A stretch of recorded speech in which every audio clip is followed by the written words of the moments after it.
Dahan-daang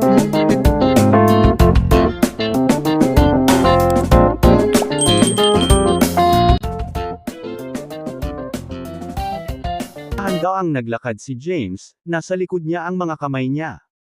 Sumunod sa kanya sina Yuka at Lizia. Tinitigan niya ng maigi si Dylan, tapos biglang ngumiti. Hinayaan kitang saksakin si Wait Arapath kahit ilang beses mong ikinulong. Hindi ko nababalikan ang salita ko. Pagharap kay James, ipinikit ni Dylan ang kanyang mga mata, agad na naglabas ng nakakatakot na aura na naging dahilan upang mamatla sina Lizia at Yuka sa ilalim ng matinding pressure. Ang kondisyong ito ay sapat na. Nakatutukso, ngunit gusto ko ng higit pa. Sabi ni Dylan na nakangiti. Tumaas ang isang kilay ni James, saka tumanggo sabay ngiti. Sige po, hindi ko siya gusto. Itinuro ni Dylan si Yuka, isang masamang ngiti ang sumilay sa kanyang mukha. Nanlaki ang mata ni Yuka sa gulat. Nang makita ang masamang tingin ni Dylan, nagmura si Lizia, "Letcher. Do you think we're run a brothel?" Nagtaas ng kamay si James para pigilan si Lizia at ngumiti kay Yuka. Anong sabi mo? Ayoko. Umiling si Yuka ng mapilit. Ako ang iyong alaga.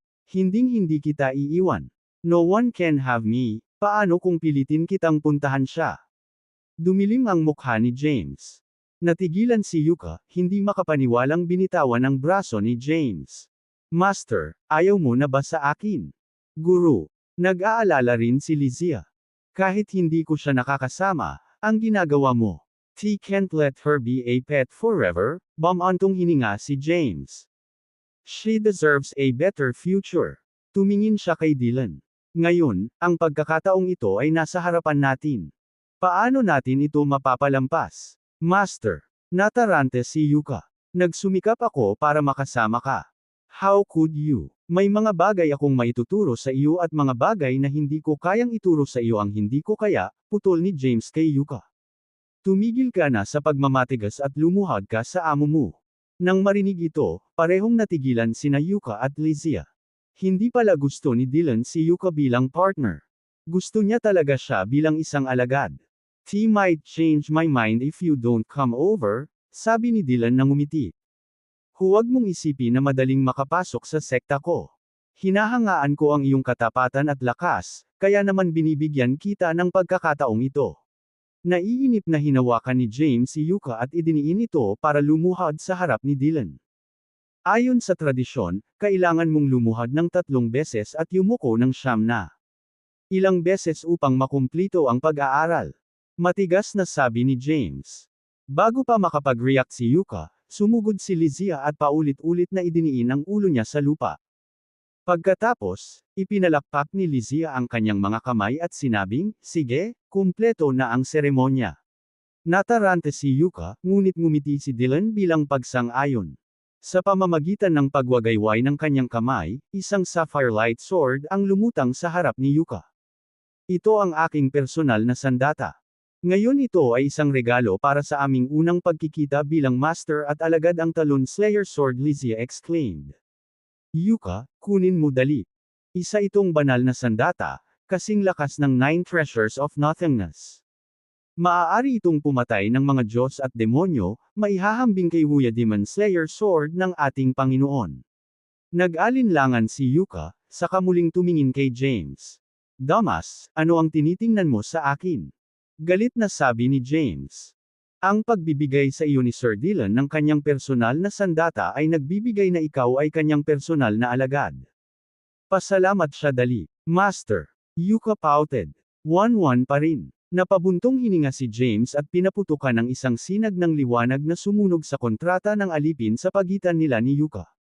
Sa isang iglap, kuminang si Yuka sa isang nakasisilaw na itim at puting liwanag.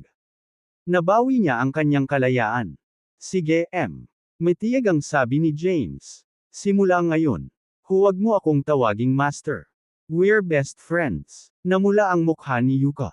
Bumuka ang bibig na parang magsasalita, ngunit wala siyang sinabi. Napatingin si Dylan kay James. Bigyan mo siya ng ilang oras para kolektahin ang sarili niya. Pag-usapan muna natin ang negosyo. Habang nagsasalita siya, nagsindi siya ng asul na ilaw, na nagpapakita ng napakalaking mapa sa harap nina James at Lizia. Ang mapa ay matangkad at parang buhay, na naglalarawan ng malaking hanay ng mga palasyo na bumubuo sa hugis ng nguya. Unti-unti itong umiikot. Sinuri ito ni James habang nagsalita, ito ba ang kasalukuyang layout ng Nguya Palace? Dapat lang. Tumango si Dylan. Kami ay nasa gitnang 20 bulwagan, na kilala rin bilang Xanthian Hall. Beyond that are the last 20 halls, turo ni Dylan sa mapa, seryoso ang tono nito. Isang matandang halimaw ang naninirahan doon. Halos kapantay ko ang lakas niya. Ngumisi si James. Mordecai Preston. Wala akong pakialam kung ano ang tawag sa kanya, galit na sabi ni Dylan. Siya ay isang kahabag-habag na nilalang na hindi man lang ganap na mag-transform sa anyo ng tao. Ang alam lang niya ay ang Shadow Mist Technique. Siya ay kasuklam-suklam at duwag. Napatawa si James sa galit ni Dylan. Maliwanag na si Mardoco ang matandang kalaban ni Dylan, ano pat hindi nagkukulang ng libangan sa pagitan nila. Ngunit kailangan nating maging maingat sa kanya, babala ni Dylan. Siya ay hindi kapani-paniwalang taksil, higit na walang kahihiyan kaysa sa Wait Arapath, at may hawak siyang 2 kayamanan ng kawalan. Nang marinig ito, nagliwanag ang mga mata ni James sa kasabihan. Iyon ay dapat na ang mga kayamanan ng huling 20 bulwagan, at bawat isa sa silangan at timog 10 bulwagan. Biglang nagsalita si Lysia. Dylan, hindi mo pa rin siya matatalo. Sino nagsabi niyan? Tinitigan siya ni Dylan. Sa paglipas ng mga taon, hindi mabilang na beses kaming nag-away. Ilang beses na ba siyang nanalo? Nakatakas lamang siya dahil maaari siyang maging invisible at magtatago. He's utterly despicable. Humagalpak ng tawa si James. Naalala niya ang unang pagkikita nila ni Dylan, kung saan gumawa din si Dylan sa panlilinlang kapag natatalo. Tila ang mga di-orthodox na sekta at paksayon ay magkatulad. Gayunpaman, magkaiba ang personalidad ni Mordecai at Dylan sa mga alaalang iniwan ni Frona. Si Dylan ay prangka at pragmatic, samantalang si Mordecai, na nagmula sa Taoismo ni Kailoros na Diyos ng Garuda, ay mapanlinlang at taksil. Talagang malayo sa kanya si Dylan sa aspetong ito. Sa pagmumuni-muni dito, ikanaway ni James ang kanyang kamay, pinakawalan sina Taiyi, Yasmina, ang Divine Maris, Emperor Yevgen, Harper, at Yanni mula sa asol na liwanag. Pagkatapos ng pagbibinyag sa Taoism ni Dylan, ang kanilang kapangyarihan ay hindi gaanong tumaas, ngunit ang kanilang mga kilo ay lumitaw na mas kahanga-hanga kaysa dati. Natarante silang lumingon sa paligid habang umiikot kay James ang natatarantang mga tingin.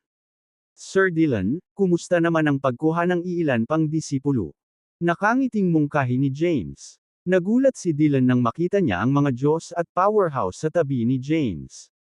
Pagkatapos, mabilis siyang umiling. Bakit kailangan ko ng napakaraming alagad? Sapat na ang isa. Tumawa si James at tumango. Sige, dahil pamilyar ka sa landas, maaari mo kaming pangunahan. Sabik na akong makilala si Mordecai. Nanunuya si Dylan. Iminumungkahi ko na ilayo mo ang mga maliliit na ito. Hindi sila makakaligtas kahit isang atake. Ang alagad ko naman, ako na ang bahala. Kanya, tumingin si James sa mga nagtitipon na mga Diyos at mga powerhouse at ngumiti. Nagkaroon. Mapait. Minsan, sila ay naging pinakamahalaga sa Greater Realms. Ngayon, sila ay mga bata lamang sa paningin ni Dylan. Kung paano nagbago ang mga panahon. Dylan, bata rin ba ako? Biglang tanong ni Tai. Sa akin, dagdag ni Emperor Tapia. Napatawa si Dylan nang makita ang 2 Diyos na ito. Hindi naman, pero hindi mo rin siya matatalo tapos bumaling siya kay James. Maaari silang magsilbi bilang mga kalasag para sa kanilang pag-atake. Iniwan nitong si Tai at Emperador Tapia na hindi makapagsalita. Sa 49th Heaven of the Greater Realms, isang nakasisilaw na itim at puting liwanag ang kumikislap sa mga guho ng Goyoan Temple. Biglang sumulpot ang isang gwapong lalaki na nakaitim na roba. Ilang sandali pa, 2 makikinang na silhouette ang lumitaw sa tabi niya. Yin Governor, you crazed fiend, don't go too far. Hindi kita na-provoke ngayon. Kasunod ng boses na puno ng hysterical na galit, agad na hinawakan ni Yeria ang kamay ng lalaki. Wait Arapath, bakit wala kang ginagawa sa kanya? Araw-araw niya akong binubugbog. Dumating ako sa iyong puwang, at sinundan niya ako dito upang talunin ako. Sino ang kakampi mo? Ah! Bago pa matapos ni Yeria ang kanyang pangungusap, hinawakan siya ni Thea sa buhok at pilit na kinaladkad palayo, habang sinisipa at sinusuntok. Nalukot ang mukha ni Wait Arapath sa sobrang iritasyon habang umaalingaw-ngaw ang paghihirap na sigaw ni Yeria.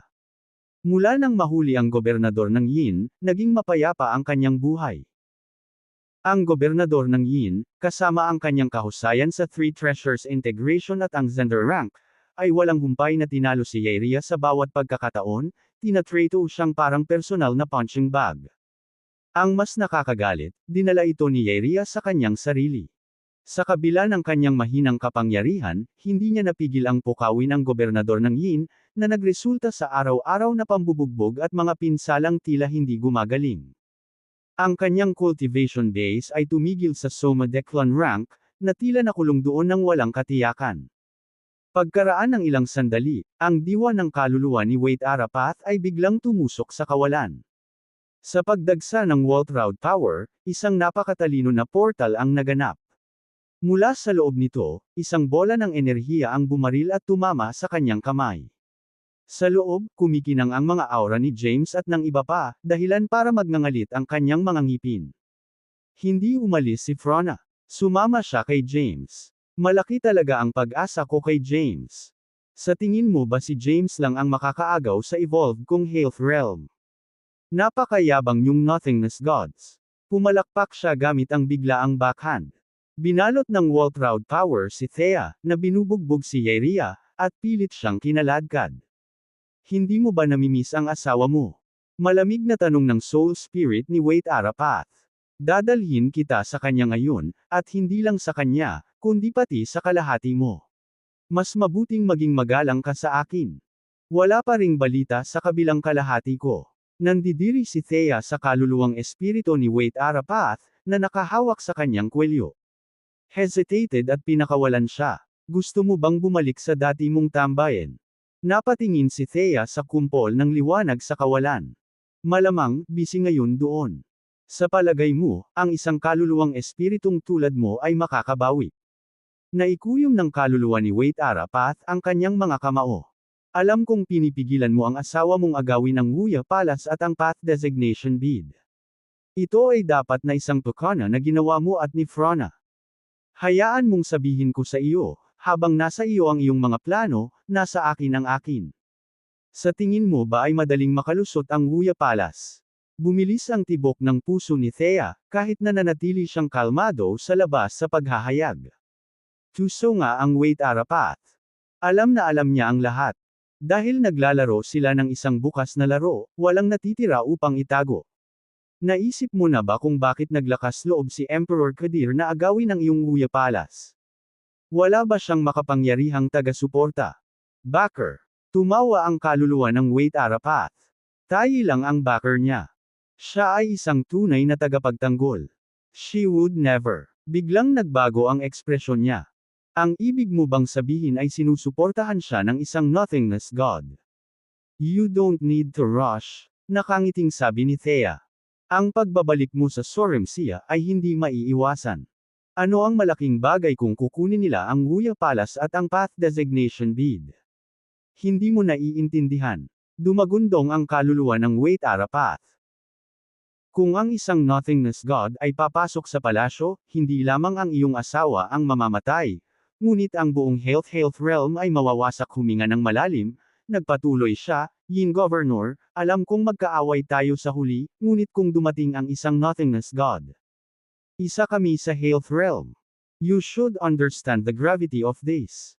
Don't get it. Nagkibit balikat si Thea. What are you trying to say? I need Taiyi's help. Wait Arapath H's soul. Malamig na sabi ni Spirit. Ang tanging makakapigil sa kanya ay ang kanyang anak na babae, si Yaretze. Alam kong kasama mo ang kanyang kaluluwa. Ibigay mo siya sa akin. Pagbibigyan kita ng isang kahilingan at iligtas ang buhay ng iyong asawa sa panahon ng Lear Tribulation. Napangisi si Thea. Gusto mo siyang gamitin para balansehin sina Taiyi at Emperor Kadir laban sa asawa ko. Sa tingin mo ba ganoon ako katanga? Enough, naiinip na sabi ng kaluluwa ng Wait Arapath. Ayoko. Magkaroon ng oras para dito.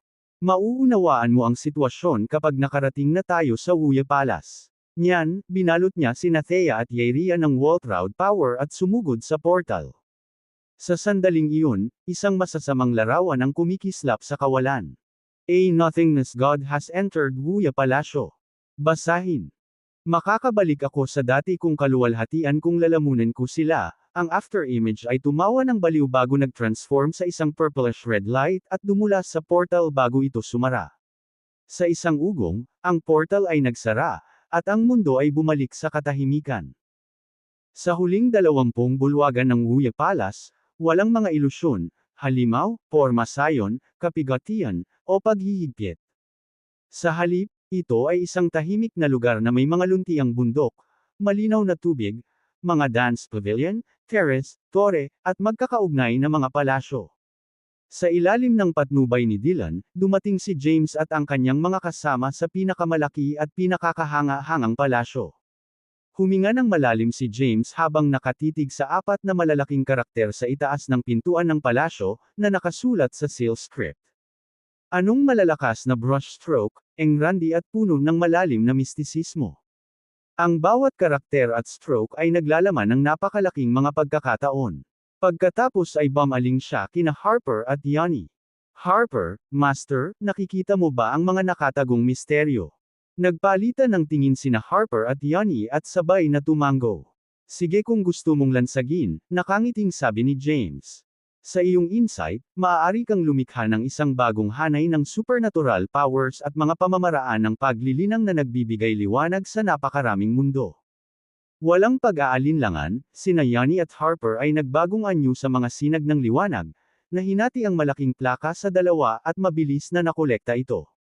Dylan snorted disdainfully mula sa gilid. Kayong mga mapagkunwari ng virtuous faction ay pare-pareho lang, gumagamit ng ganyang mga panlilinlang. This isn't trickery, nakangiting sagot ni James. Ito ay tinatawag na karunungan. Napangisi si Dylan. Hindi nagsasalita ang mga nakakaalam. Hindi alam ng mga nagsasalita. Ang karunungan ay nasa landas. Humalaklak si James, pagkatapos ay itinaas ang kanyang kamay at nagpadala ng isang sabog ng itim, puti, at purple gold na enerhiya sa mahigpit na saradong pinto ng palasyo. Sa kabila ng malakas na impact, nanatiling hindi gumagalaw ang pinto. Kawili-wili. Bahagyang ngumiti si James. Pagkatapos ay ipinatawag niya ang Wuya Demon Slayer Sword at pinalipad ito. Sa isang iglap, kumislap ang sword light, at nabasag ang dating hindi natitinag na pinto. May problema ka ngayon. Tumawa si Dylan na tila nasasarapan sa kalagayan ni James. Sinulyapan siya ni James bago pinangunahan ang mga Diyos at powerhouse sa loob. Nagkibit balikat si Dylan at walang ganang sumunod. Sa sandaling makapasok sila sa pangunahing bulwagan, 9 na sinag ng liwanag ang kumislap sa pasukan at agad itong tinatakan. Sa loob ng bulwagan, masiglang sumusulat sa isang mahabang mesa ng jade ang isang matandang may kulay abong buhok at puting roba.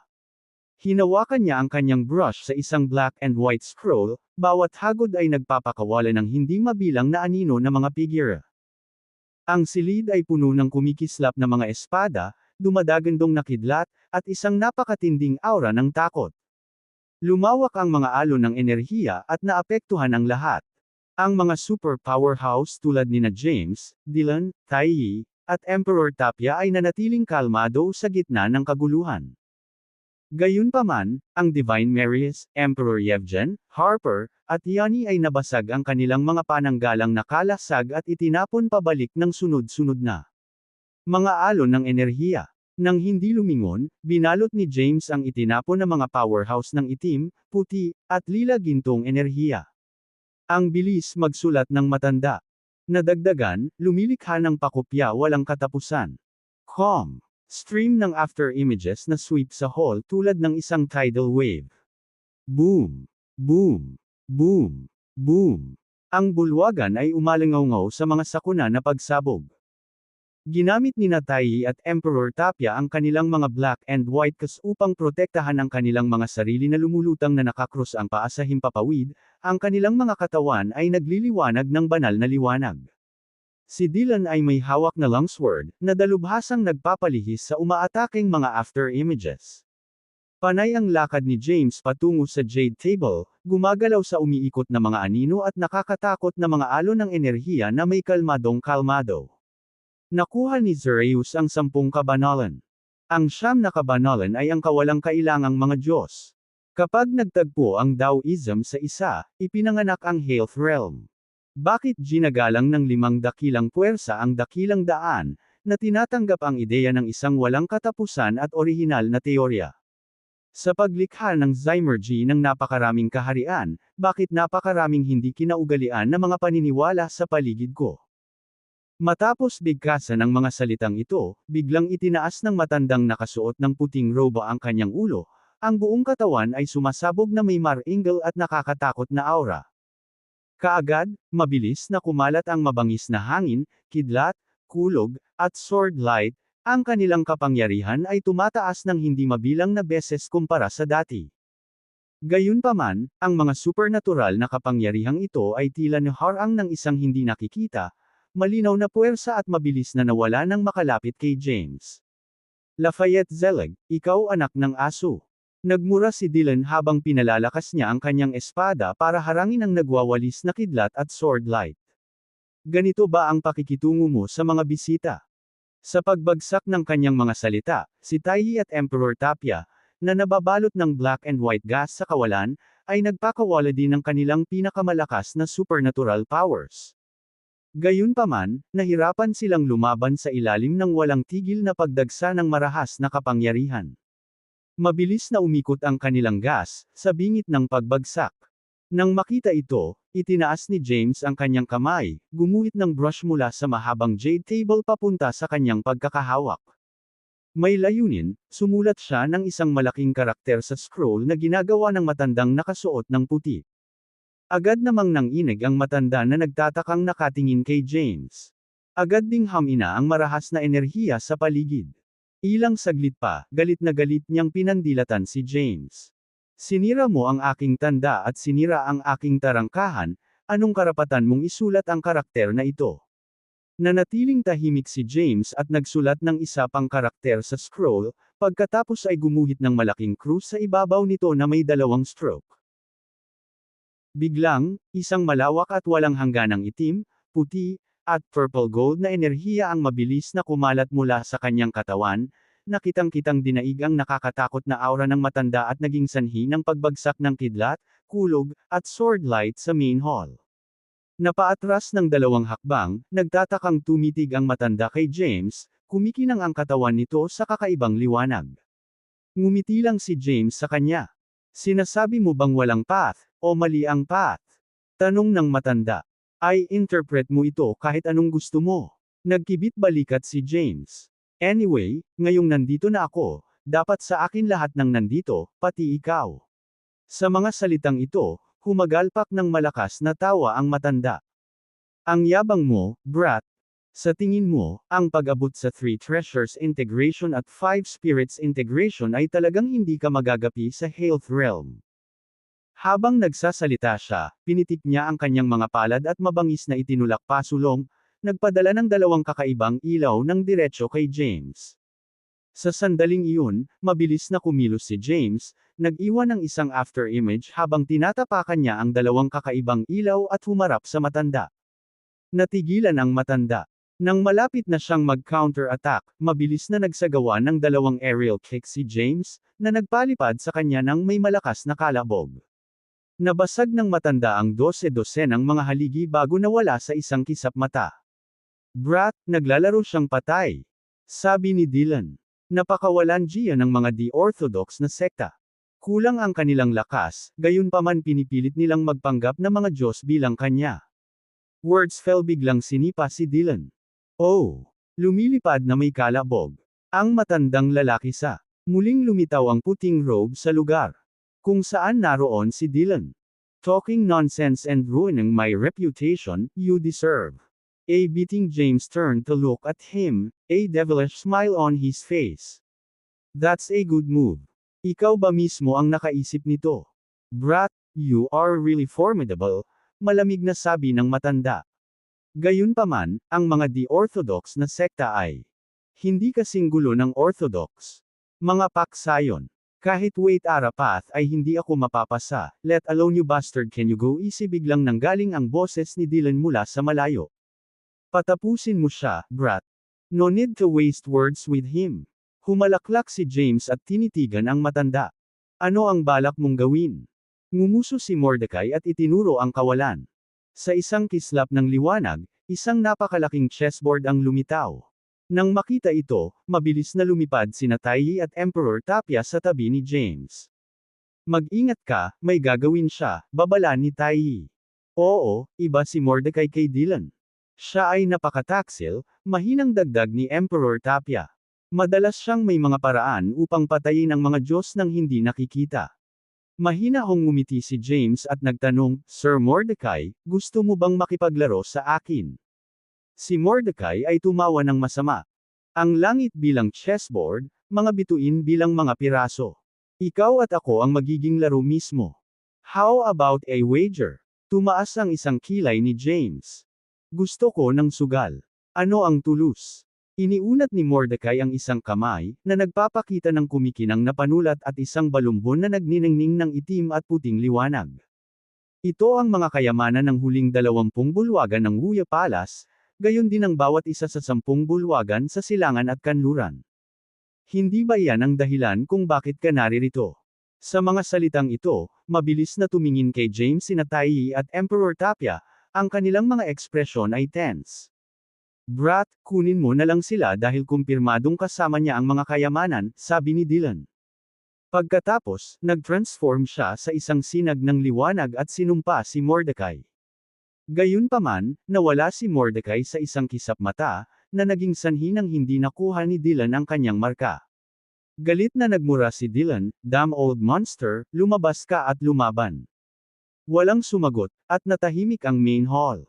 Pagkaraan ng ilang sandali, mahinang nagsalita si Taiyi, ang bawat isa sa kanila ay may sariling supernatural powers. Hindi mo sila mahuhusgahan sa karaniwang paraan. Sabi ni Emperor Tapia, kung ganoon lang kadaling mang-agaw, hindi natin sinasayang ang ating pagsisikap dito. Nang marinig ang kanilang mga salita, bahagyang napangiti si James. Sir Mordecai, ano ang gusto mo kung matalo ako? Ang nakatagong Mordecai ay nanatiling tahimik, ngunit ang mga salita ay lumitaw sa kawalan sa harap ni James, gusto ko ang iyong walang hanggan na katawan. Nang makita ito, nataranta sina Taiyi at Emperor Tapia. Lafayette Zelig, nananaginip ka talaga. Nagmura si Dylan. Ang walang hangganan na katawan ni James ay natatangi sa Health Realm, na nagmula sa Three Treasures Integration at the Five Spirits Integration. It's invulnerable and can encompass all paths. Ikinumpas ni James ang kanyang kamay bago pa matapos magsalita si Dylan. Ang isang pulang kumikinang na bituin mula sa walang laman sa labas ng bulwagan ay iginuhit sa chessboard at lumiit upang magkasya. Si Taiyi, Emperor Tapia, at Dylan ay natigilan. Ang iyong paglipat, Sir Mordecai, tawag ni James. Biglang may kakaibang liwanag na sumilay sa itaas ng ulo ni James at bumaril sa chessboard. Brat, kung maglakas loob kang magsugal, maglakas loob ka bang pumasok sa loob ng walang pag-aalinlangan? Nag-transform si James sa isang sinag ng liwanag at pumasok sa chessboard.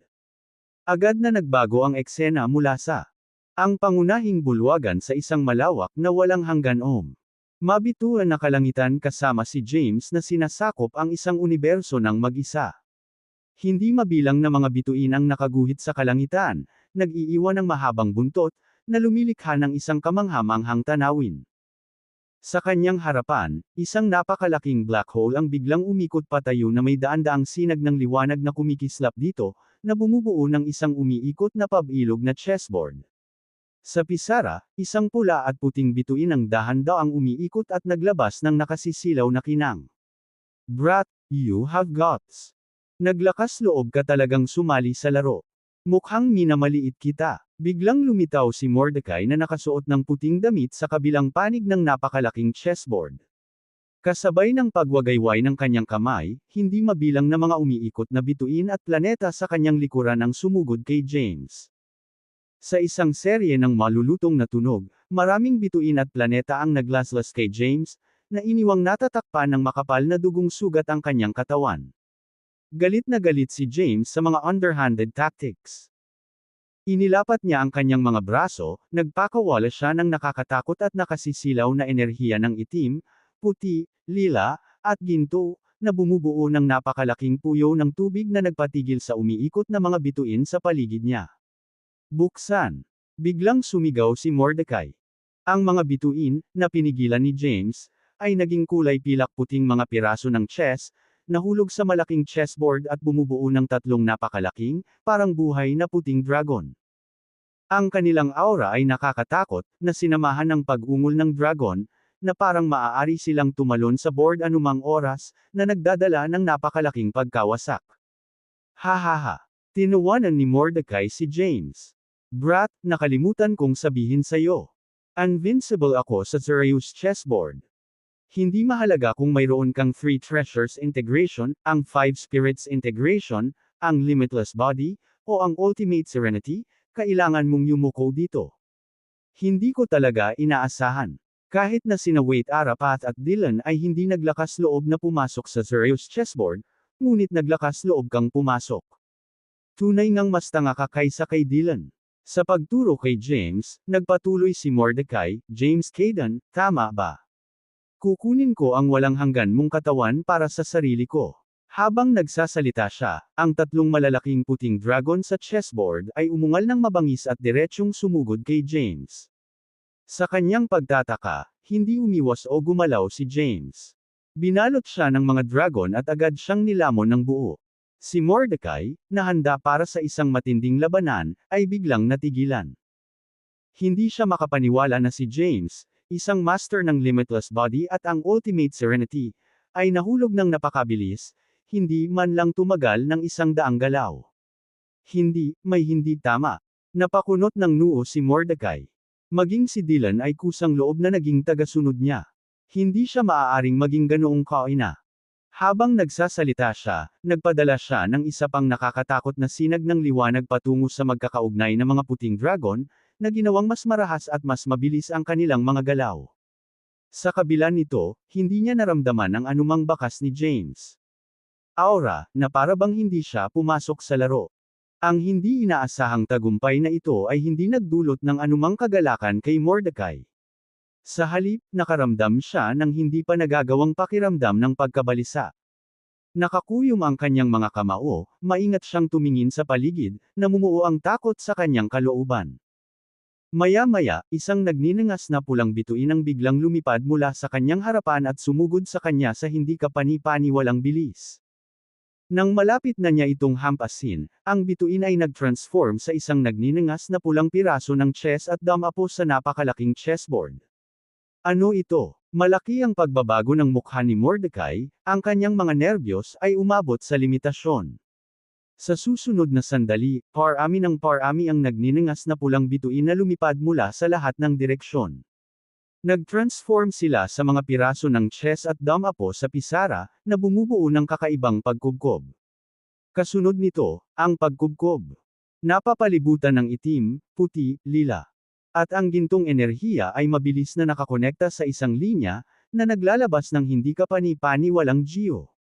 Nakasisilaw na liwanag. Sinabayan ng tatlong malakas na dagandong ng dragon, ang tatlong dambuhalang puti. Ang mga dragon na nakasagabal kay James ay agad na nilamon ng liwanag na nagmumula sa chessboard. Pagkatapos, lumabas ang isang gwapong figure mula sa chessboard, ang kanyang katawan na kumikinang na may banal na ningning, ang isang kamay ay nasa likod niya. Pabalik. Pinalaki ni Mordecai ang kanyang mga mata sa gulat sa tanawing ito. Imposible, ito ay ganap na imposible. Walang sinuman ang makakaligtas sa aking Hell-Ion Formation, kahit na Wade Arapath o Dylan muli niyang ibinalik ang kanyang mga kamay, nagpadala ng hindi mabilang na nakakatakot na mga sinag ng liwanag, na bumabalot sa lahat ng mga bituin, mabilis na bumubuo ng isang napakalaking bola ng liwanag, na kung saan diretso siya sa kumikinang na figure. Boom! Boom! Boom! Isang serye ng walang katapusang pagsabog ang sumabog habang nilalamon ng kumpol ng bituin ang gwapong figure, na yumanig sa buong mabituing kalangitan. Matapos tumigil ang mga pagsabog, lumitaw muli ang figure at dumikit kay Mordecai. Hindi pwede ito. Si Mordecai ay lubos na natakot. Hindi mabilang na mga hampas ng palad ang kanyang pinakawalan habang mabilis siyang umatras, ngunit wala itong epekto sa papalapit na figure. James Caden, daan ka ba o demonyo? Itinuro niya ang walang humpay na figure at sumigaw sa gulat, ito ang aking Xereus chessboard. How can you? With a swish, lumabas agad ang after image ni James sa harap ni Mordecai.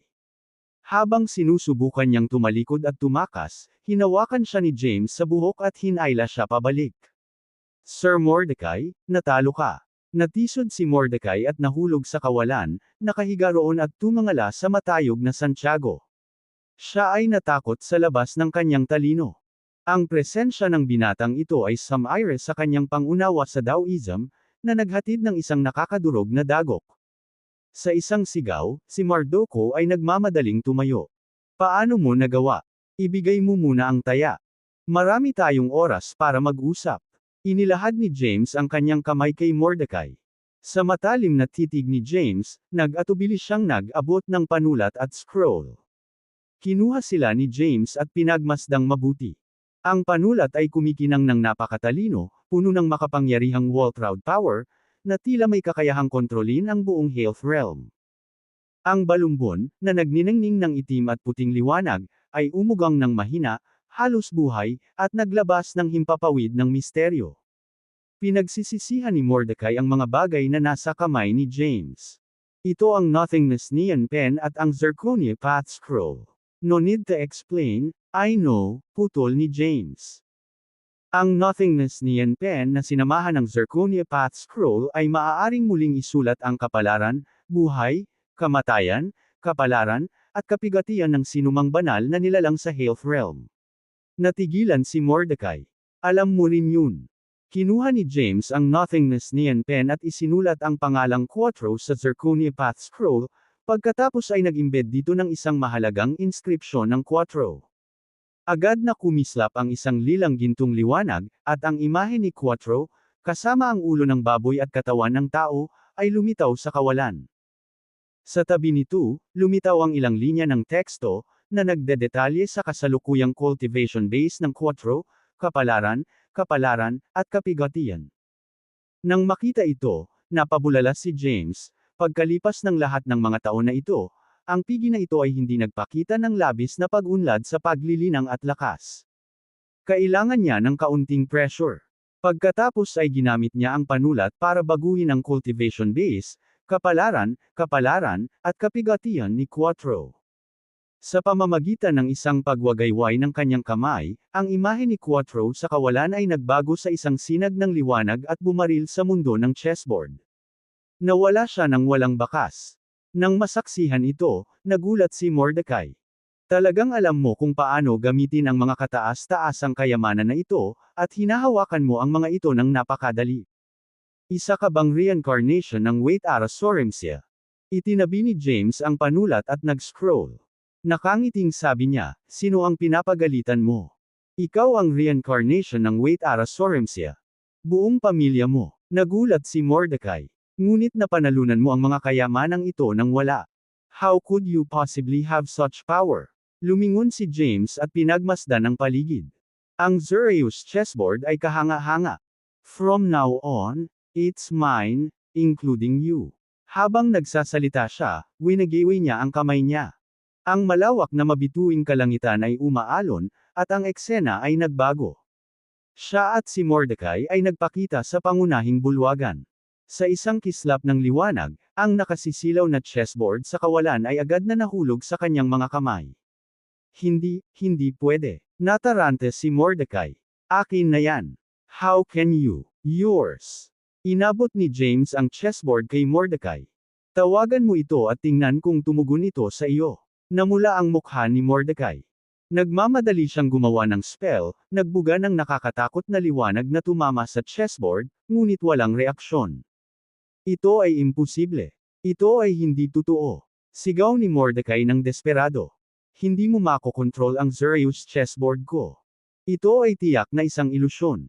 Ang pagmamasid sa halos naghi-hysterical na sina Mordecai, Taiyi, Emperor Tapia, at Dylan ay nagpalitan ng mga tingin at nagpahayag ng mga kakaibang ekspresyon. Sir Mordecai, alam mo lang na ang Xereus chessboard ay nasa ilalim ng iyong kontrol, dahan-dahang sabi ni James. Gayunpaman, hindi mo naisip kung saan ito nanggaling. Tumangala si Mordecai sa gulat. Ang Xereus chessboard ay nilikha ng Kailoros god ng Garuda noong siya ay nag-evolve sa iyo, sinadya ni James. Ang pinakamakapangyarihang aspeto ng chessboard na ito ay hindi ang Three Dragons chess game na iyong minamanipula, kundi ang Garuda technique. Sa iyong lakas, makokontrol mo lang ang Three Dragons chess game. Kaya, noong sinira ko ang laro, ang Xereus chessboard ay wala na sa ilalim ng iyong kontrol. Kung paano ko nalaman, si James ay nagsiwalat ng isang masasamang ngiti. Ito ay dahil taglay ko ang cultivation heart ng Kailoros Supreme. Nang marinig ito, tila may naintindihan si Mordecai. Siya ay bumagsak sa lupa sa realisasyon. Ibig sabihin nilamon ni James si Frana Dimmer. Sa wakas ay naunawaan na niya kung bakit napakalakas ni James. Ni Wait Arapath o Dylan ay hindi nang ahas na pumasok sa Xereus chessboard, gayunpaman, hinahawakan niya ito ng madali. Bukod dito, hindi siya kailanman nagkusa na umatake o ipagtanggol man lang sa kanilang mga pagkikita kamakailan, ngunit natalo pa rin si Mordecai. Tila ang lakas ni James ay umabot sa hindi maarak na antas. Napatingin si James sa mga nakapaligid na Diyos. Lahat, kailangan kong pumunta sa pag-iisa at pinuhin ang dalawang kayamanang ito ng kawalan. Sa panahong ito, galugarin ang harap na 20 bulwagan at anggit ng 20 bulwagan upang makahanap ng mga pagkakataon at pagbutihin ang iyong lakas. Maaari ka lang pumasok kapag na-control ko ang huling 20 bulwagan at bawat isa sa 10 bulwagan sa silangan at kanluran. Gayunpaman, tandaan mo itong mabuti. Kung makakatagpo ka ng mga bagong kalaban, huwag silang idamay ng direkta. Bumalik ka rito, at ako ang hahawak nito. Nagpalitan ng tingin ang mga Diyos at mga powerhouse at tumango bilang pagsang-ayon. Kailan tayo pupunta sa pangunahing dojo ng Wait Arapath? Tanong ni Dylan. Malapit na. Pinaikit ni James ang kanyang mga mata sa mga hiwa. Sa sandaling pinagsama ko ang mga kayamanang ito at kayong lahat ay may lakas para sa huling labanan nang marinig ito.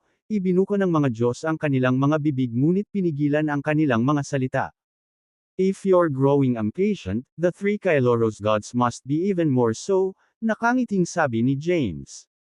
Gayunpaman, mayroon kaming dalawang bisita na I welcome bago iyon. Ang mga Diyos ay tuliro tungkol sa mga bisita ngunit sila mob out.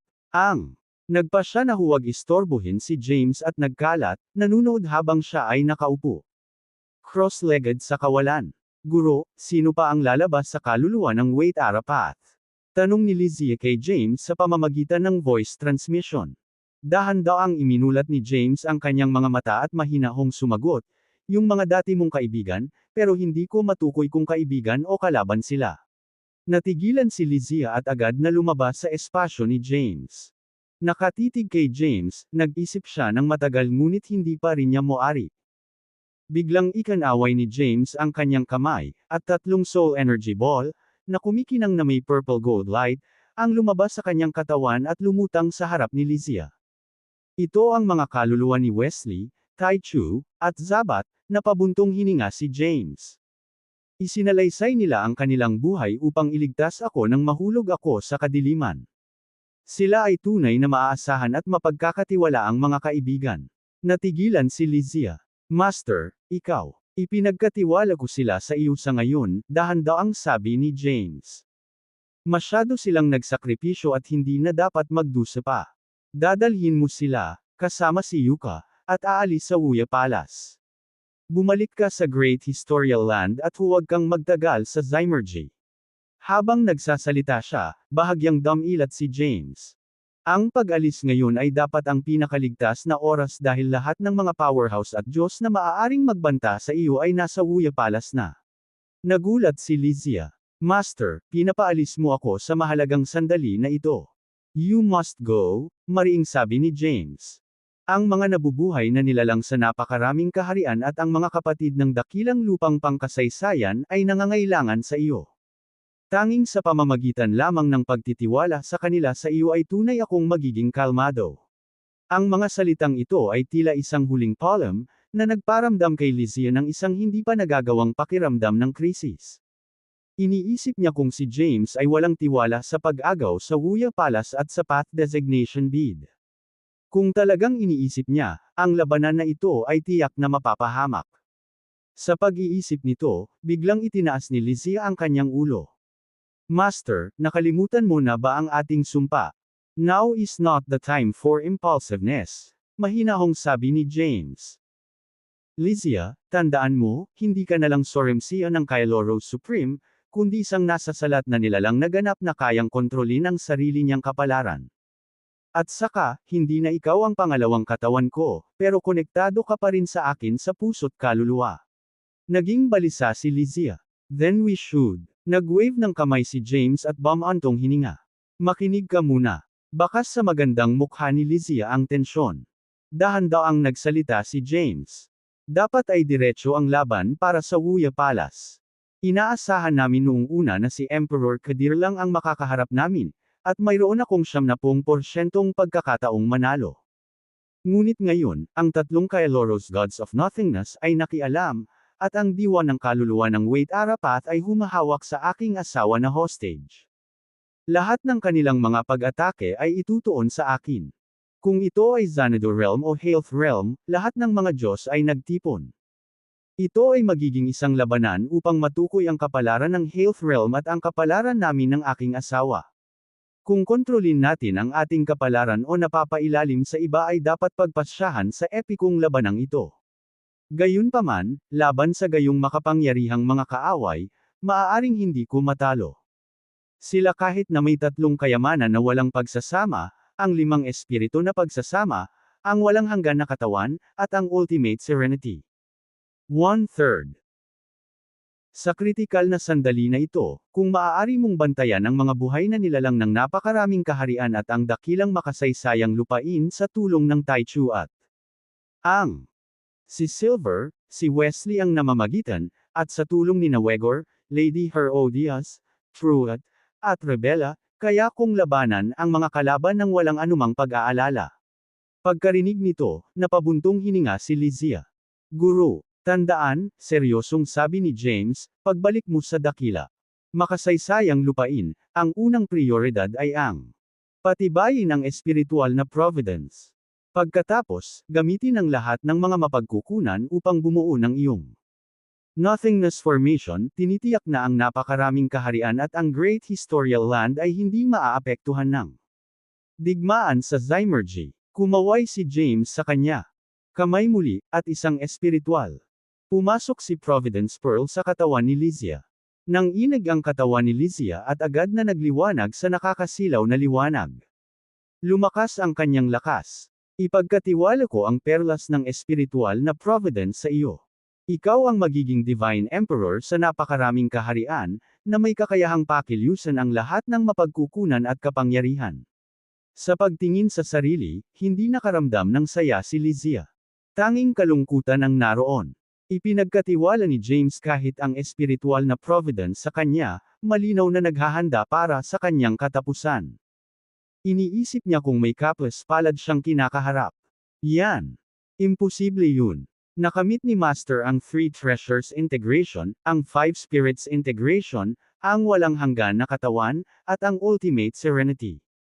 Maaari pa niyang pagsamahin ang 4 na kayamanan ng kawalang hanggan ng Wuya Palace at gamitin ang lahat ng kapangyarihan ng 80 bulwagan. Bukod dito, si Master ay nagtataglay ng puso ng paglinang ng Kailoro Supreme. Sa lahat ng pinagsama-samang iyon, ang kanyang kapangyarihan ay magiging katumbas ng kapangyarihan ng isang Kailoros God. Siya ay magiging ganap na walang kapantay sa Health Realm, pagninilay-nilay ni Lizzie. Dapat kang magmadali at umalis ngayon. Wala nang masyadong oras, udyok ni James. Nag-set up ako ng teleportation formation sa labas ng hall para ilipat ka palabas dito. Teka, napatitig si Lizzie kay James. Nagsalubong ang mga kilay ni James. Mayroon pa bang hindi ka sigurado? Paano ang iba? Tanong ni Lizzie. Kung aalis kami ni Yuka, paano si Taiyi, Yasmina, Harper, at ang iba pa? Nagstay sila, sagot ni James. Pero bakit? Sabi ni Lizzie sa mataas na boses. Lahat sila nagstay, so bakit kailangan ko pa? Ikaw ang pinagkakatiwalaan ko, putol ni James. Sandaling natigilan si Lizzie. Ang mga salitang iyon ay umalingaw-ngaw sa kanyang tenga. Sa isang paraan, ipinahihiwatig ni James na hindi siya lubos na nagtitiwala sa mga nakapaligid sa kanya maliban kay Lizzie. Maaaring may iilan na may kadudadod ang pag-uugali sa kanilang mga kasama.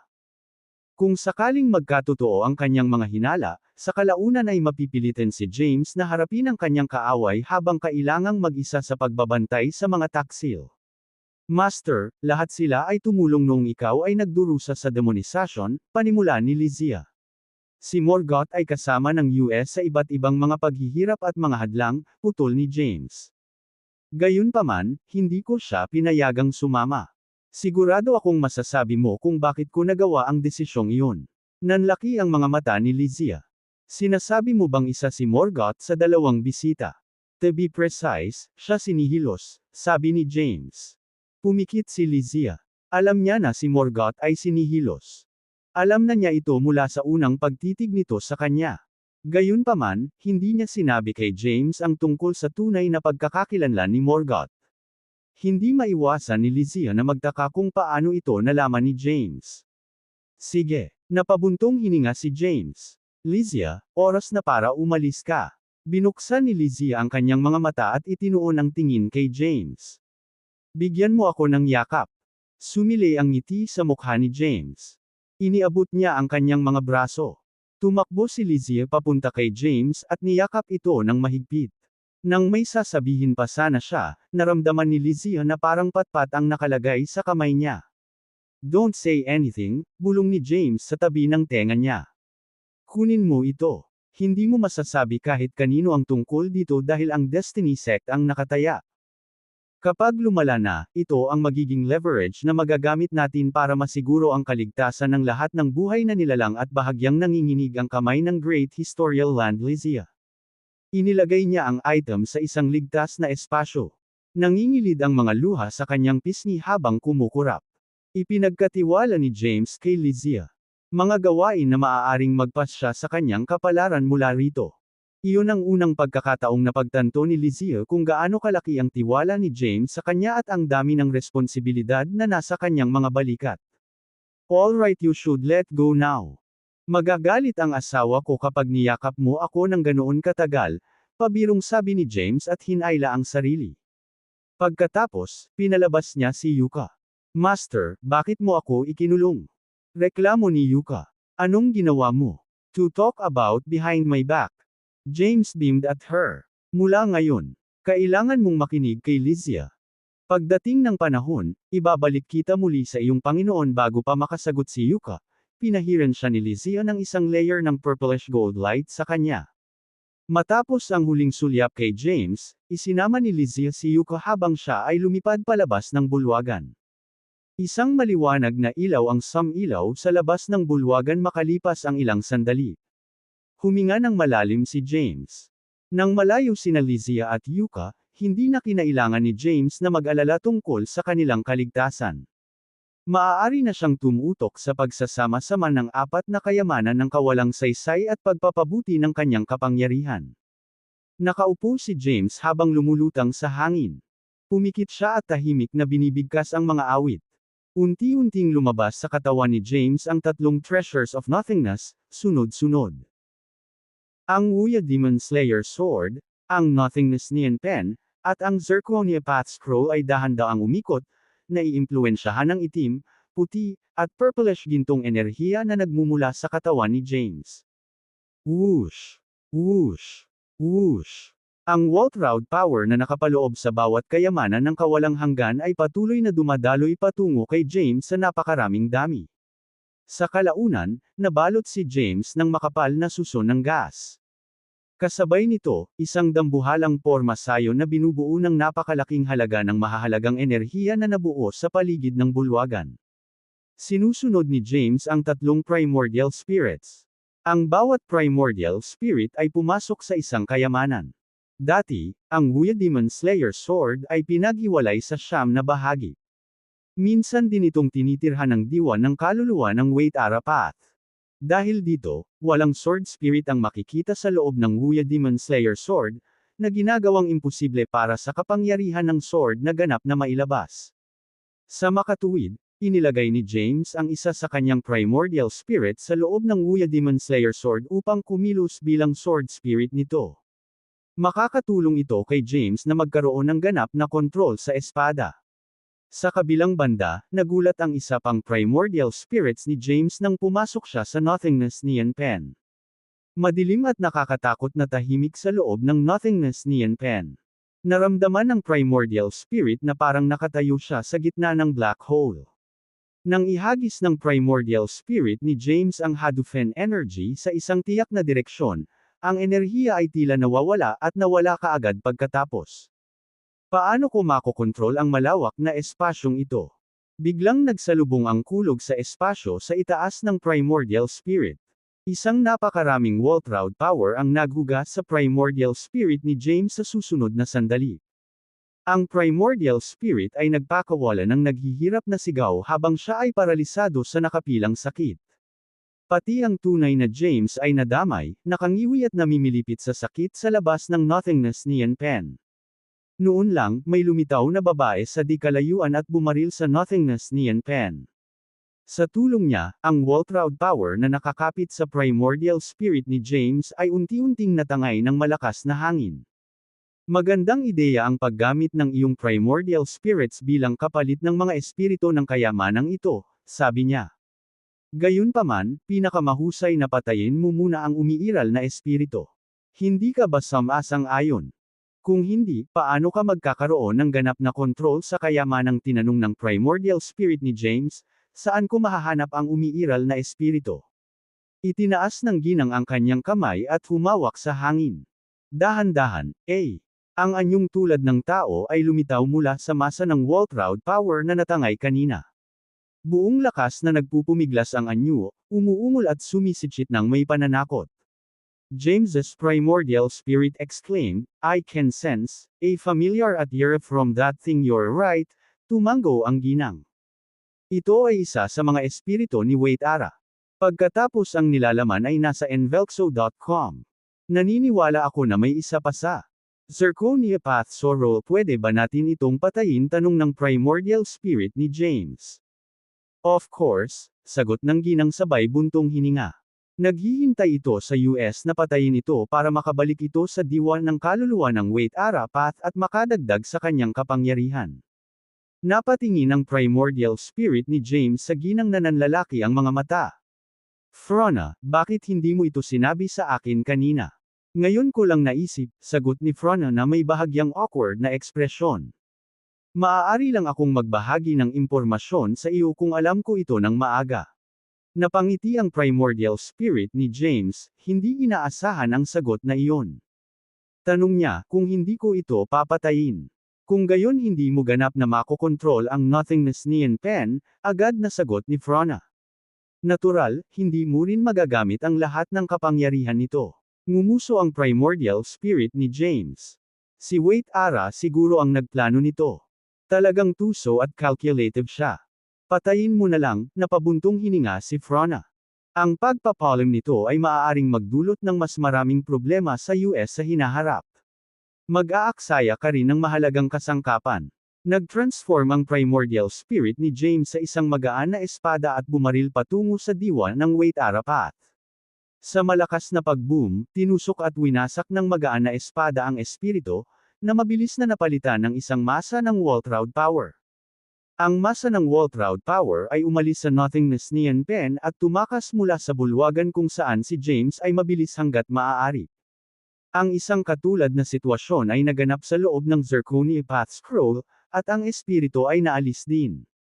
Matapos makuha ang kontrol sa lahat ng tatlong kayamanan ng kawalang hanggan, isinama ni James ang Wuya Demon Slayer sword sa kanyang kanang braso.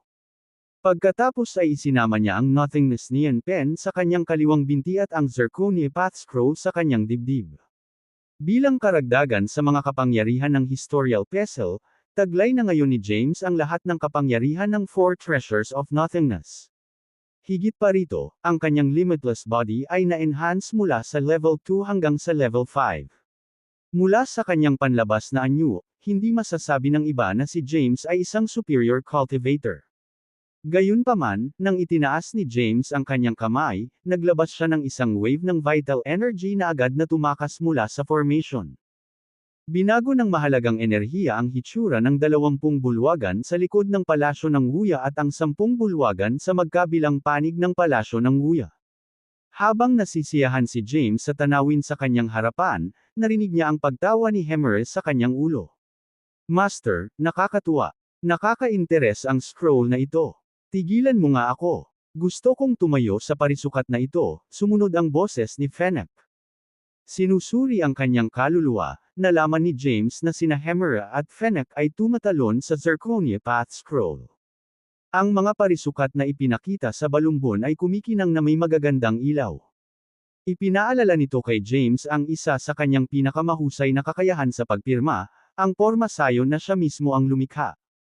Noon, gagawin ni James ang pagbuo sa pamamagitan ng paggamit ng kanyang kapangyarihan bilang pundasyon. Pagkatapos ay isasama niya ang lahat ng mga kasanayan sa lagda na pinagkadalubhasaan niya sa pagbuo upang palakasin ang potency nito. Maaaring gamitin ni James ang partikular na kasanayang ito upang patayin ang mga may mas mataas na ranggo ng paglilinang. Gayunpaman, ang kahinaan ng porma sayon ay ang hadlang nito ay medyo mahina. Ang target na nakulong sa loob ng formation ay madaling makatakas kung makakaisip sila ng paraan para sirain ang barrier. Inisip ni James kung makakagawa ba siya ng na-upgrade, mas malakas na bersyon ng kanyang formation sa pamamagitan ng paggamit sa Zirconia Path Scroll bilang base at pagsasama-sama ng lahat ng kanyang kayamanan at mga kasanayan sa pagpirma. Hindi lamang siya nagtataglay ng mga kapangyarihan na higit sa antas ng ranggo ng Declan Mahayana, ngunit mayroon ding dalawang pangunahing sarili si James na may Zender rank. Magkakaroon siya ng isa pa. Makapangyarihang sandata kung makakagawa siya ng porma sayon na ganoon. Inangat niya ang ulo niya. At binuksan ang kanyang mga mata. Tama. Ako. Kailangan ko ng bagong formation dahil kaharap ko ang malalakas na kalaban. Si Xanthocos man, ang Kailoros Gods, ang diwa ng kaluluwa ng Wait Arapath o ang nihilo ay mararanasan mo ang impyerno kapag nakapasok ka sa aking porma sayon. James. Itinaas ang kanyang mga braso, at maliwanag, sagradong mga ilaw ang sumilay mula sa kanyang katawan sa susunod na sandali. Sabay sa kanya, ang paligid ay patuloy na nagbabago at nagbabago na parang may pinindot. Ang fast forward na button para laktawan. Sa unahan, niyanig ng malakas na pagyanig ang Wuya Palace. Anong nangyayari sa lugar kung saan naroon ang 80 bulwagan? Nararamdaman ko ang pagyanig na nanggagaling doon. May nararamdaman. Posible kayang may nakaagaw sa 80 bulwagan ng palasyo ng Wuya sa napakaikling panahon. Isang malaking palasyo ang lumutang sa himpapawid sa isang lugar sa itaas ng 80 bulwagan. Namumungay ang mga mata, pinagmamasdan ni Quintinus at Amos ang nangyayari sa ibaba mula sa palasyo sa himpapawid. Nakabuka ang kanilang mga panga. Hindi kumibo si Jeffrins, ngunit halatang nabigla rin siya. Si James Caden yun. Dapat siya yun. Galit na sigaw ni Quintus. Siya lang ang tanging tao sa buong Health Realm na makakagawa nito. Sampal. Inihagi si Quintus sa sahig habang pilit siyang sinampal ni Quintinus sa mukha. Manahimik ka, hamak na hamak. Sa tingin mo ba ay kayang gawin ng isang hamak na nilalang mula sa Health Realm ang isang bagay na tulad nito? Ito ay dapat na senyales na ang Sorumsia ni Wait Ara ay bumalik na. Tinakpan ni Quintus ang namamagang pisngi at tumahimik, hindi nang ahas na magsalita. If it is Wait Ara's Sorumsia, things will be tricky for us, sabi ni Amos, tumingin sa direksyon ni Jeffrins. Dapat ba tayong umalis at humiga sa ngayon? Itinuon ni Jeffrins ang kanyang tingin sa 80 bulwagan, na lumipat sa posisyon at nagsimulang umikot ng dahan-dahan.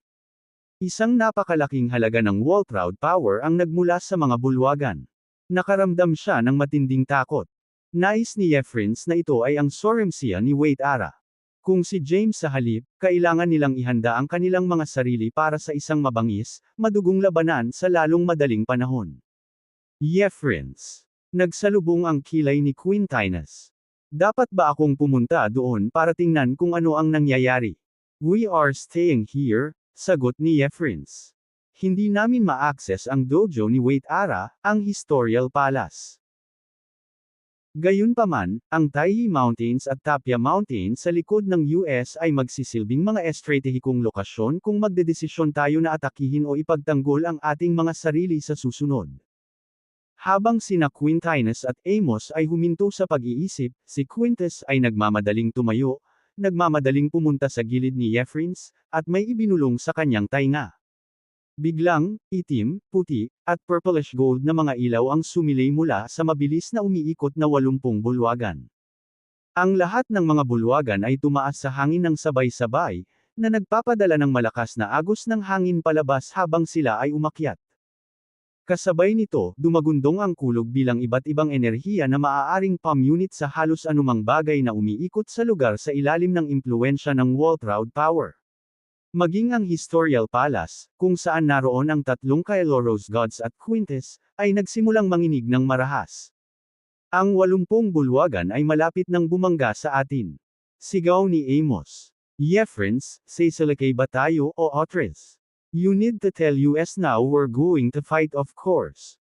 Sigaw ni Quintinus. Bakit tayo, tatlong Kailoros gods, ay dapat tumakas mula sa ilang hamak na nilalang mula sa Health Realm sa Sa kabilang banda, si Jeffrins ay tahimik na nakatitig sa 80 bulwagan na may malungkot na ekspresyon sa kanyang mukha.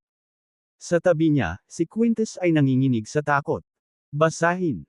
Nang ang umiikot na 80 bulwagan ay lumapit sa Historical Palace, inilagay ng tatlong Kailoros God ang kanilang Nothingness Shield upang protektahan ang kanilang sarili mula sa malakas na agos ng hangin.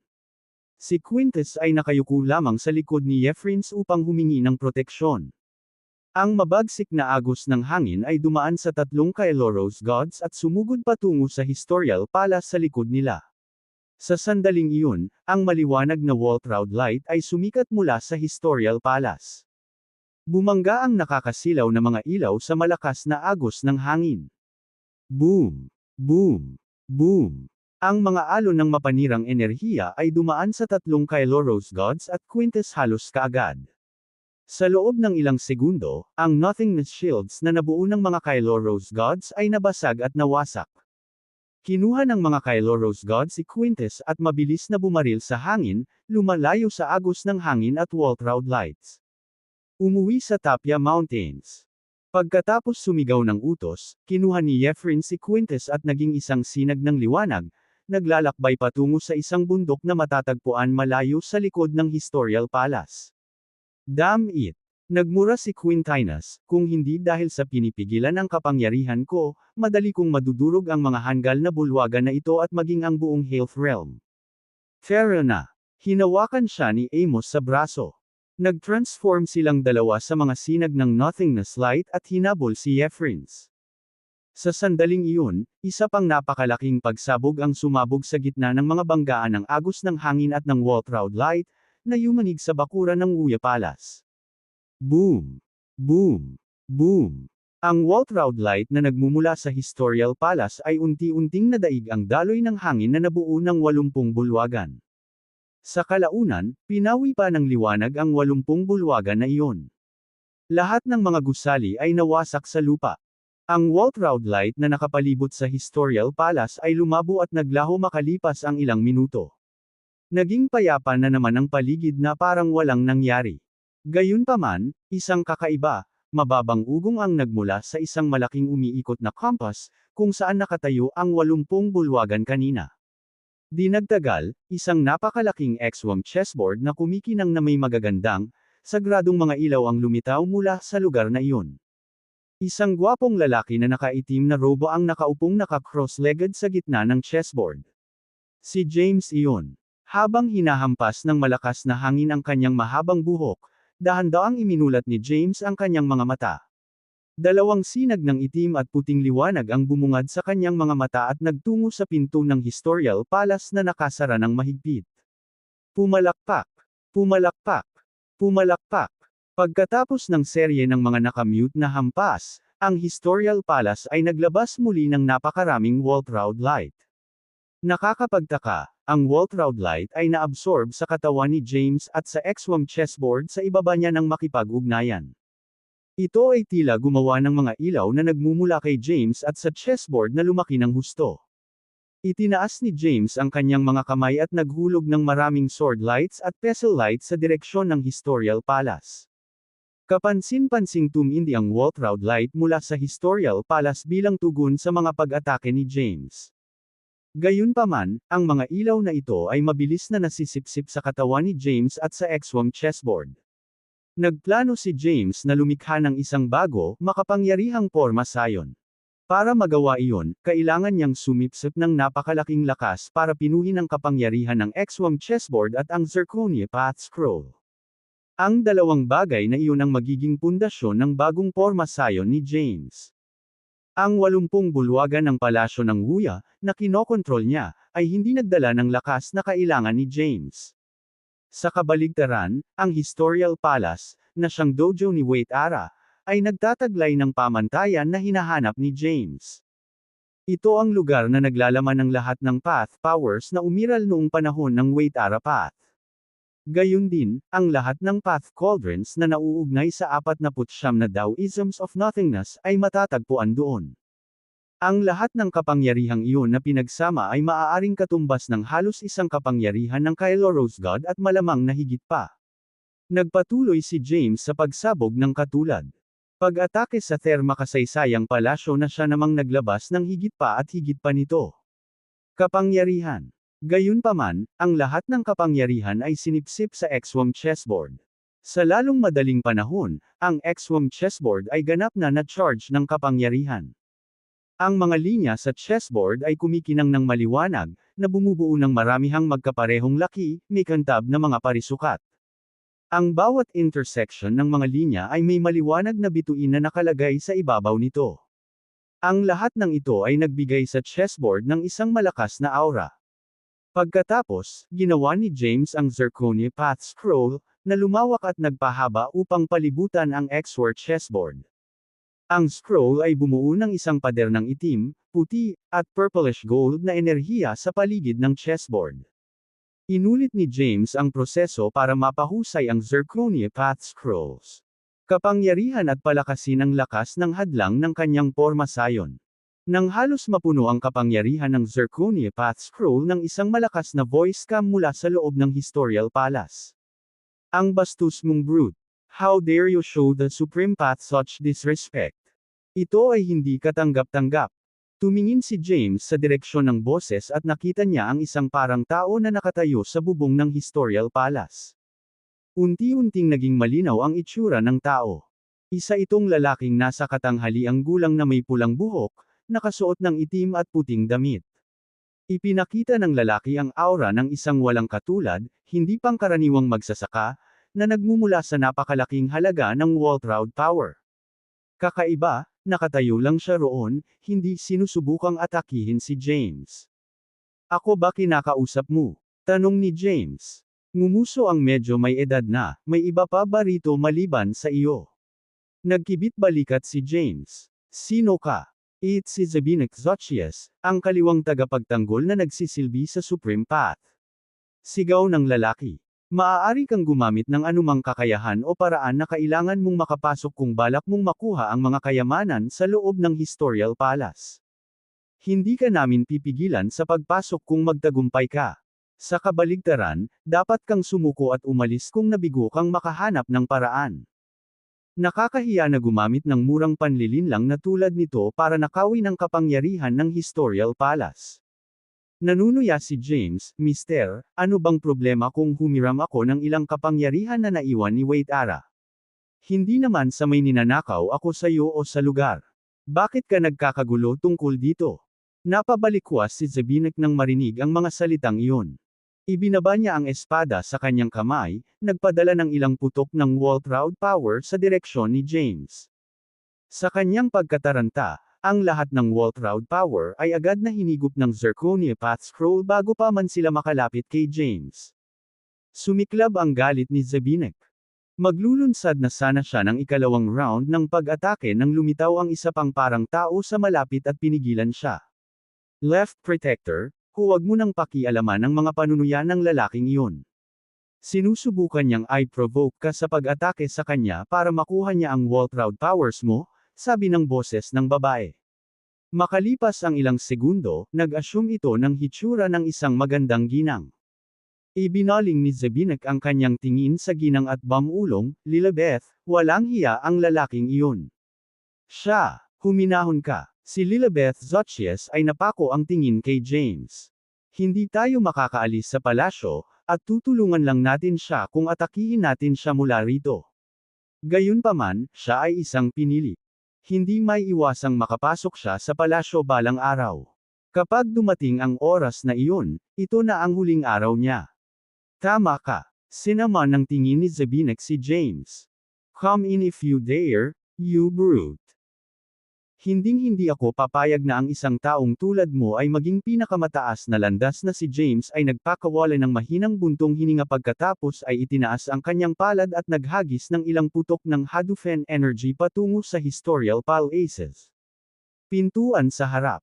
Di nagtagal pagkatapos, ang Historial Palace ay nakabuo ng ilang mga pagsabog ng Waltraud power bilang tugon, na mabilis na nasisipsip sa pag-scroll ng Zirconia Path. This time, even Lilibeth lost her cooks parehong hindi inaasahan ni Zebinek at Lilibeth na babaliwalay ni James ang kanilang mga babala at ipagpatuloy ang kanyang ginagawa. Ang kahihiyan ng hindi pinapansin ay labis para sa kanila. Sa kasamaang palad, sila ay natigil sa bakuran ng Historial Palace, tanging si James ang nagawang sigawan upang ipahayag ang kanilang galit at pagkadismaya. Sa wakas ay tumigil si James sa pag-atake sa Historial Palasyo ng mapuno ng Waltraud power ang Zirconia Path Scroll. Pagkatapos ay ginawa niya ang Nothingness Neon Pen at nagsimulang gumuhit ng iba't ibang rune sa porma sayon. Hadlang, aling tayo, ay nabuo mula sa Zirconia Path Scroll. Sa lahat ng oras, hindi man lang ipinag-Kate ni James ang pares A. Sulyap. Ang bawat isa sa mga rune na nakumpleto ni James ay nagliliwanag ng maliwanag na Waltraud lights. Sa kalaunan, nabuo ang isang makakapal na network ng mga ilaw mula sa mga magkakapatong at intersecting na ito sa mga ilaw mula sa X-Wom chessboard. Tumigil sa pagsigaw sina Zebinek at Lilibeth. Sa halip, pinagmasdan nila si James na nanlalaki ang mga mata. Ano? Ano ang iginuguhit niya? Nauutol na sabi ni Zebinek. Mukhang Skender runes iyon. Nakadikit ang mga mata ni Lilibeth sa rune. Ang taong iyon ay hindi ordinaryong magsasaka. Siya ay nagtataglay ng 4 na kayamanan ng kawalang kabuluhan ng palasyo ng Wuya at mahusay na ginagamit ang mga ito. Dapat ay tumatanggap siya ng patnubay mula sa isang banal na nilalang na may dakilang kapangyarihan at malawak na kaalaman. Nagsalubong ang kilay ni Zebinek. Isang banal na nilalang. Kahit na, ang banal na nilalang na iyon ay maaaring magkaroon ng mas mataas na posisyon kaysa sa 3 Kailoros gods, na hindi nang ahas na pumasok sa Historial Palace ngayon. Huminga ng malalim si Lilibeth. Mayroong 9 na Kailoros gods of nothingness. Sa kanila, ang kanilang Kailoros Supreme, si Phronadimer, ang pinakamakapangyarihan. He can somehow sense Phrona's aura from this chosen one in front of us. Natigilan si Zebinek. Sinasabi mo ba na siya si Phronadimer, ang Kailoros Supreme? Ang tanga mo. Parang kapani-paniwala ba yan sa'yo? Inilibot ni Lilibeth ang kanyang mga mata. Si Frona ay isang babae, at ang lalaking iyon ay isang lalaki. Ang sinusubukan kong sabihin ay kahit papaano ay nakatanggap siya ng suporta ni Frona. At isipin mo ang 3 Kailoros god na iyon mula kanina. Ang Xanadu Realm at Health Realm ay konektado ng Zyrisha Gate. Ang sinumang dumaan dito ay mawawalan ng hindi bababa sa kalahati ng kanilang mga kapangyarihan, kabilang ang mga Kailoros gods. Bukod dito, ang mga nilalang dito ay tiyak na susubukan na lumunin ang mga mahihinang Kailoros gods. So, ano ang dahilan kung bakit ang mga Kailoros gods na ito ay nanganganib na mawala ang lahat para pumunta dito? Nanlaki ang mga mata ni Zebinek. Siguradong wala sila dito para sa posisyon ng Supreme Path, syempre hindi. Napatitig si Lilibeth kay James, na patuloy pa rin sa paggawa ng mga rune. Malamang nandito sila para sa kanya. Namutla ang mukha ni Zebinek. Nakaramdam siya ng lamig sa kanyang gulugod nang itinuon niya ang tingin kay James. Dapat hindi natin siya sinigawan ngayon lang. Napabuntong hininga si Lilibeth. Siya ay isang pinili. Natural lang na sinubukan niyang agawin ang Historical Palace. Bilang kaliwat kanang tagapagtanggol ng landas, dapat ay nananatili tayo sa ating mga tungkulin at responsibilidad. Hindi dapat tayo nagmamadali. Ngayon mo lang sinasabi yan. Sinama ng tingin ni Zabinek si Lilibeth. Paulit-ulit mo siyang tinawag na walang hiya at barbaric kanina. Mabilis na tinakpan ni Lilibeth ng kamay ang bibig ni Zabinek para pigilan itong magpaliwanag. Samantala, natapos na ni James ang pagguhit ng maraming rune sa ibabaw ng Zirconia Path Scroll, na ngayon ay naging hadlang para sa kanyang pagbuo. Ang espasyo sa itaas ng Exwam chessboard ay puno ng iba't ibang light formations.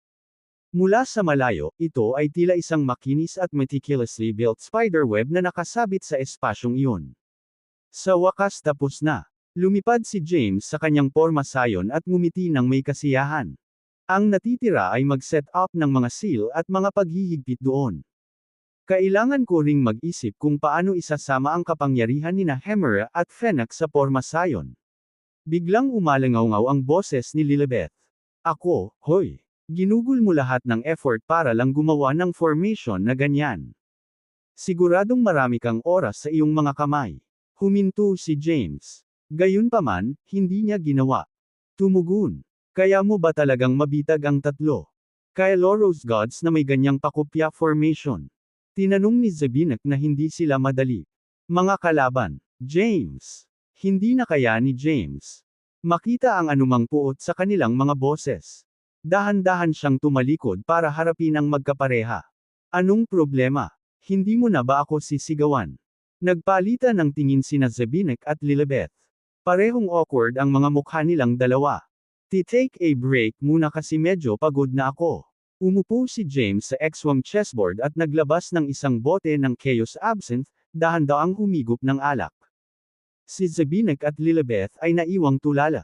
Samantala, bumantong hininga si James sa kasiyahan na halatang nasasarapan sa inumin. Tama na sa pangungutya. Putol ni Lilibeth. Kaming mga tagapagtanggol ng landas ay hindi pa babayaan ang aming mga disiplina para sa ilang alak. Tama na yan.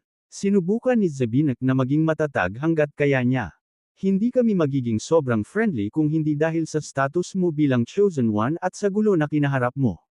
Ngumiti ng pilyo si James. Itinaas niya ang kanyang kamay at inihagis ang dalawang bote ng Chaos Absinthe patungo sa mag-asawa. Sandaling natigilan sina Zabinek at Lilibeth, hindi inaasahan ang kilos na ito. Gayunpaman, mabilis nilang nahuli ang mga bote at bawat isa ay kumuha ng malalaking lagok ng Chaos Absinthe. Sa kabila ng kanilang mga naunang pagtanggi, halatang nasiyahan sila sa alak. Hindi maiwasan ni James na isipin na ito marahil ang tunay na katangian ng mga Diyos. Ang sarap. Naubos na ni Zabinek ang kalahating bote. Tanong niya, sinisigawan ka namin kanina, pero binibigyan mo pa rin kami ng alak. Are you trying to show us how magnanimous you are? Shut up, Zabinek. Pinutol siya ni Lilibeth at tumingin kay James. Ito ay talagang masarap na alak. Pinahahalagahan ko na handa kang ibahagi ito sa US. Gayunpaman, hindi mo maiisip na mag-alay ng ilan sa tatlong Kyloros Gods bilang mga handog sa kapayapaan. Ibinaba ni James ang kanyang bote at bahagyang ngumiti. Nag-aalala ba kayong dalawa sa kaligtasan ko? Natigilan sina Lilibeth at Zabinek, tila naguguluhan. Hindi pala lahat ng naglilingkod sa Waitara ay masasamang tao. Napabuntong hininga si James. Kayo lang ba ang nasa Historical Palace? Sumagot si Zabinek, nagkamali ka. Hindi kami nagse-serve ng Waitara. Kami ang kaliwat kanang tagapagtanggol ng daan. Oh, nagsalubong ang kilay ni James. Mga tagapagtanggol ng landas, ha? Kaninong landas at pilosopiya ang pinuprotektahan mo, kung gayon? Nagkaroon muli ng sandaling katahimikan matapos sabihin ni James ang sinabing iyon. Pagkaraan ng ilang sandali, nagtanong si Lilibeth, ikaw ay isang pinili. Hindi mo ba narinig ang tungkol sa 49 Taoisms of Nothingness? Kumunot ang noo ni James. Ang dalawang nauna sa kanya ay tumanggi na nagtatrabaho para sa Waitara at iginiit na pinuprotektahan nila ang 49 na Taoisms.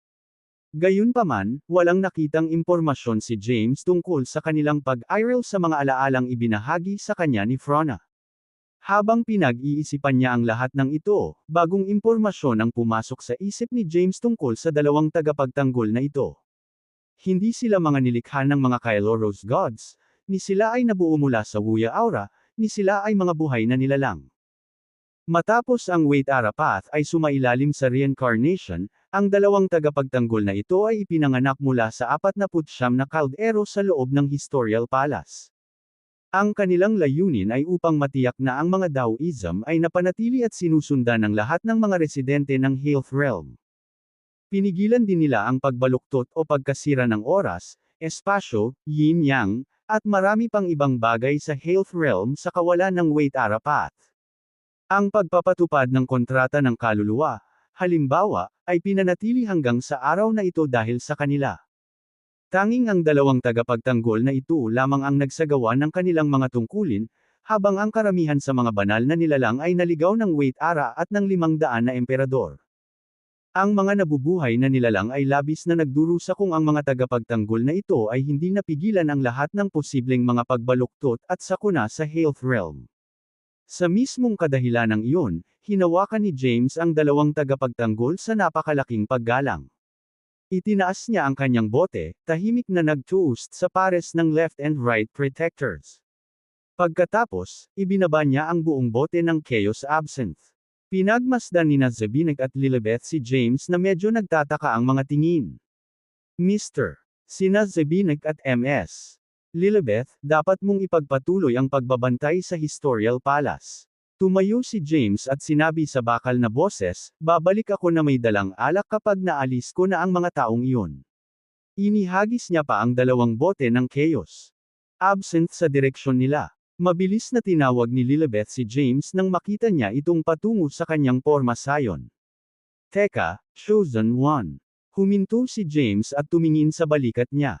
Nakuha mo ang karapatang pumasok sa Historial Palace sa pamamagitan ng pagkakaroon ng 4 Treasures of Nothingness mula sa Wuya Palace. Patuloy ni Lilibeth, bakit hindi ka pumasok sa Historial Palace at pagbutihin muna ang iyong kapangyarihan? Tama siya, paliwanag ni Zabinek. Hindi mo maaaring baliwalain ang tatlong Kailoros gods. Mas malakas pa rin sila kaysa sa may isip mo kahit na dumating na sila sa Health Realm at mawala ang kalahati ng kanilang orihinal na kapangyarihan. Kung papasok ka sa Historial Palace, maaari mong master ang 49 Taoisms at makuha muna ang Path Designation Bead. Makakatulong ito sa iyo na magkaroon ng mas magandang pagkakataon na talunin ang mga Kailoros gods. Bahagyang ngumiti si James. Ang pinakagusto ng mga taong iyon ngayon ay ang tanggalin ko ang selyo at pumasok sa Historial Palace bilang isang pinili. Kapag nakapasok na ako, pipilitin nilang pumasok at aalisin ang 49 na kaldero at ang Path Designation Bead. Kung mangyayari iyon, hindi lang ako manganib na mawala ng buhay kundi lahat ng Health Realm ay nasa panganib. Zabinek an. Di halos mapanganga si Lilibeth. Sabay-sabay. Hindi nila inaasahan na makakakita sila ng ganoong katinuan at masinop. Gilid ng matino. Mga babae. Tunog niya. Ganap na naiiba sa kung paano siya noong ninakaw niya ang Waltraud. Kapangyarihan mula sa kanilang palasyo kanina. Imposibleng makapasok ang mga divine being at ang mga Kailoros gods sa makasaysayang palasyo, anuman ang ibig sabihin nila. Gayunpaman, medyo madali para sa mga pinili tulad ni James na basagin ang selyo ng Historial Palace at pumasok. Sa kasamaang palad, kapag naalis na ang selyo, magbibigay din ito ng pagkakataon sa tatlong Kailoros gods na agawin ang Historial Palace. Ang Historial Palace ay hindi lamang isang ordinaryong palasyo o dating dojo ng Wait Ara. Hawak din nito ang 49 na kaldero, na siyang mga pundasyon para sa mga tuntunin at katatagan ng Health Realm. Kung ang mga kaldero ay nahulog sa mga kamay ng tatlong Kailoros gods magkakaroon sila ng karapatang gawin ang anumang gusto nila sa Health Realm. Sa kalaunan, gagawin nilang sariling pag-aari ang Health Realm. Ang karunungan at katinuan ni James ay kitang-kita sa pamamagitan ng maingat niyang pagsasaalang-alang sa kanilang kasalukuyang kalagayan. Pumasok na siya sa kanyang formation. Sa utos ni James, ang X-Wam chessboard na may hawak ng formation ay tumaas sa ere, lumutang sa itaas ng Historial Palace. Samantala, nakapikit sina Zabinek at Lilibeth. Hindi lang simpleng porma sayon ang ginawa ni James. Ang porma sayon na ito ay katulad ng A-Fortress, na nilalayong pigilan ang tatlong Kailoros gods. Ilang sandali pa, ibinaba ni Zebinek at Lilibeth ang kanilang mga bote. Itinaas nila ang kanilang mga kamay at nag-channel ng napakaraming Waltraud power patungo sa formation ni James. Sa sandaling iyon, ang tunog ng tawanan ay nagmula sa isang lugar sa likod ng Historial Palace. Ikaw pala. Sino ang nakakaalam na talagang magtatagumpay ka sa paggawa nito? Dahan-daang iminulat ni James ang kanyang mga mata. Nakatayo sa X-Wom chessboard, nakita niya ang tatlong lalaki at isang babae na lumilipad patungo sa kanya. Ang kanilang napakalaking aura ay yumanig sa kalawakan at maging ang Historial Palace sa ibaba. Sa impormasyong natanggap niya mula kay Frona, nakilala agad sila ni James bilang ang napapabalitang tatlong Kailoros gods at Quintus. Hindi tulad ng inaasahan ni James, ang pagpasok ng tatlong Kailoros gods ay medyo mapurol. Walang kulog na dumadagandong sa kalangitan, walang magagandang halos nakapaligid sa kanila, at walang mga primordial na hayop na sama-sama sa kanila. Maging ang mga pasukan ni Yeria ay hindi gaanong nakakabagot. Si Yefrins, na nanguna sa grupo, ay tumingin kay James na may kasamang panunuya. James Caden, ginawa mo ba itong porma sayon na ito para bitag tayo? Sa kanyang likuran, si Quintinus at Amos ay tumawa ng mapanlate na parang ngayon lang nila narinig ang pinaka-nakakatawang biro kailanman. Sa kabilang banda, pilit nang umiti si Quintus sa kabila ng kanyang pagkabalisa, dahilan para magmukha siyang awkward sa grupo. Si Zebinek at Lilibeth, na nanunood mula sa bubong ng Historial Palace, ay halatang kinakabahan. Mukhang hindi tama, panimulan ni James. Did I overestimate you guys? Are you actually dumber than Waitara and Xanthocos? Bahagyang kumunat ang noo ni Yefrins. Nagalit si Quintinus sa mga sinabi ni James at ipapasa na sana niya ang kanyang kapangyarihan kay James, ngunit pinigilan siya ni Amos. Anong ibig mong sabihin dyan? Mahinahong tanong ni Yefrins. Mayroong ilang puwersa pagkatapos ng Wuya Palace, sagot ni James. Sila ay si Xanthocos, ang diwa ng kaluluwa ng Waitara Path, at ang iyong grupo. Sa mga ito, ang iyong grupo ang may pinakamagaling at pinakamalakas na lakas tao. Noong una, binalak kong alagaan si Xanthocos at ang diwa ng kaluluwa ng Waitara Path bago makipag-ugnayan sa iyo. Sino ang nakakaalam na maiinip ka at ikaw mismo ang lalapit sa akin? Kinulong ni Yefrins ang kanyang mga kamao. Inaasahan niyang mahihintay nila James, Xanthocos, at ang diwa ng kaluluwa ng Waitara Path na maubos ang isa't isa. Pagkatapos, maaari silang sumakay at kunin ang lahat. Gayunpaman, ang mga Kailoros gods ay nahaharap sa maraming paghihigpit sa Health Realm. Nagsakripisyo sila ng bilyon-bilyong banal na nilalang at kalahati ng kanilang kapangyarihan para gamitin ang Zyresha Gate. Habang tumatagal sila sa Health Realm, mas mawawalan sila ng kapangyarihan, at mas mataas ang panganib na lumipat. Wala silang pribilehiyong umupo at maghintay. Sa halip na ipagsapalaran ang pagkuha, mas gugustuhin ni Yefrins na kumilos ngayon at tapusin ang trabaho. Pagkatapos ng lahat, hindi nila gusto ang kapangyarihan na mamuno sa Health Realm na gusto nila Frona, at ang Kaforo Supreme Scepter.